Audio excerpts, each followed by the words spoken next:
Habang kausap ko yung front desk, itong si baby may nakilalang bata. Ayan si Lawrence, taga Cavite daw sila. Ayan, yung cute-cute nilang dalawang tingnan. Play sila ng play.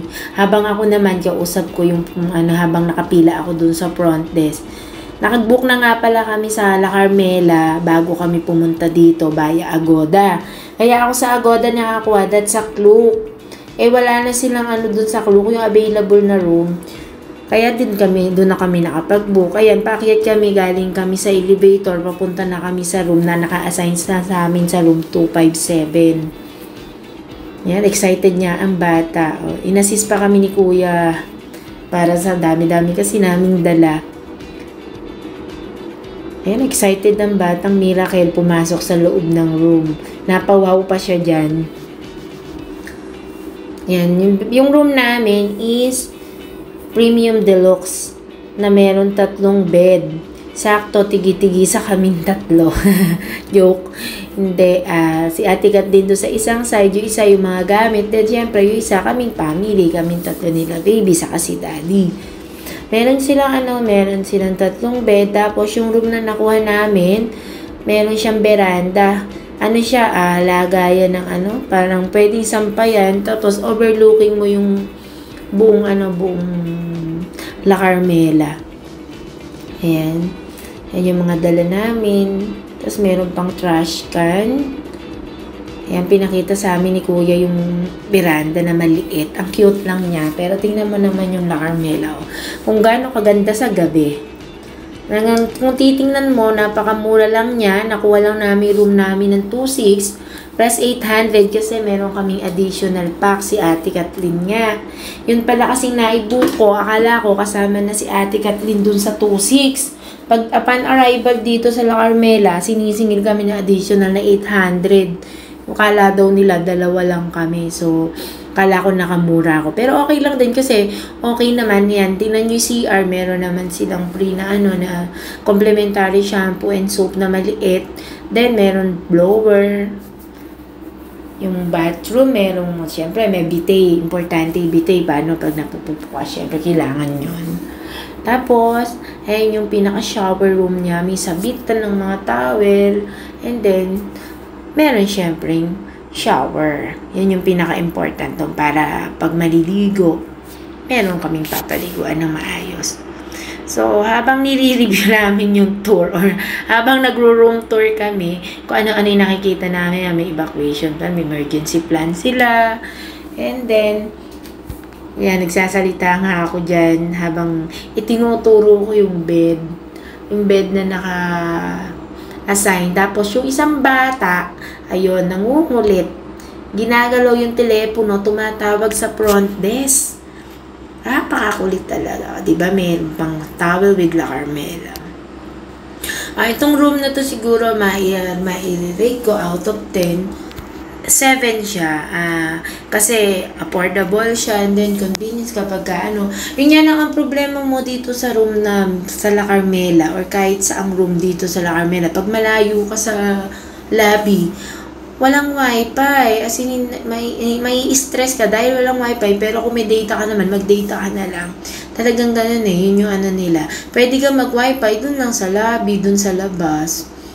Hindi abot dun sa nasa 5th floor kami. Kaya medyo as in, hindi mahina. As in, wala na siyang wifi. Hindi na kami nakakonect.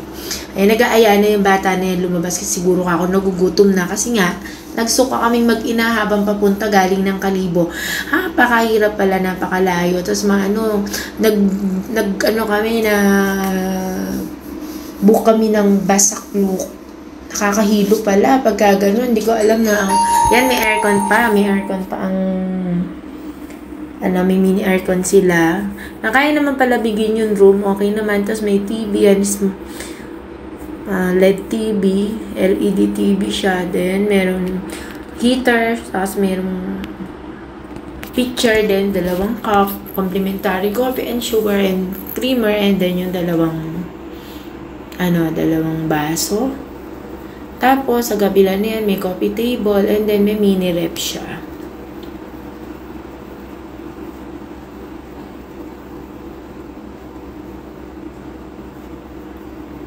Ayan. Yan, ni-review ang rep. So, inopen na namin ang rep.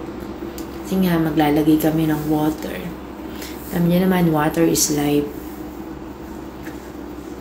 So, habang inaayos namin yung rep, nakita namin sa taas merong closet.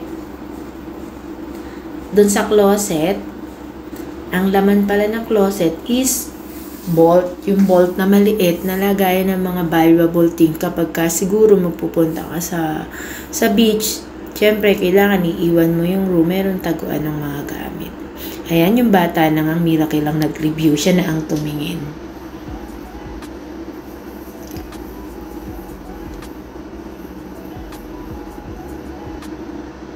Parang hindi nagsuka yung anak ko. Napakakulit.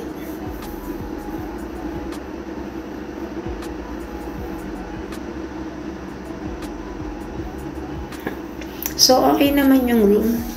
Okay naman for one night. One night lang naman kami dyan. Bukas, lilipat naman na kami sa Astoria, Karen. Kasi nga, birthday ni Daddy sa February 18. So, minabuti namin na one day lang kami or one night lang kami dito sa La Carmela. And then, yung succeeding 3 days namin, spend namin sa Astoria, Karen. Kasi mura lang din naman. Nabuko rin yun sa Cluco naman siya nabuko. Kaya okay. So, ayan, gagayak na kami. Pupunta na kami sa labas para humanap ng pwedeng pagdineran dahil gutom na kami. Anong oras na kami nakarating sa Boracay? 10 PM na. At ang baby nangungulit pa. Gusto na yatang matulog. So, baby, let's go. Punta na tayo sa labas. Oh, tumawag pa nga sa front desk. Hello, front desk. Ayan, ganyan kakulit ang baby ko. Pero kahit makulit yan, love na love namin yan. Alis na kami. Ang tagal ng mga kasama ko. Yan, pinatay ko na tuloy yung room. Ayan, pababa na kami dyan. Pababa na kami sa may lobby para humanap kami sa beachfront ng pwedeng pagdineran. Atikat-tin ano yan? Ang tagal mag-open ng elevator nila, grabe. Meron yatang sakay. Sakay na mumu. Joke. Okay guys, hahanap muna kami ng kakainan. See you on our next video. Please like, subscribe, and comment down below. See you guys on our next video. Bye!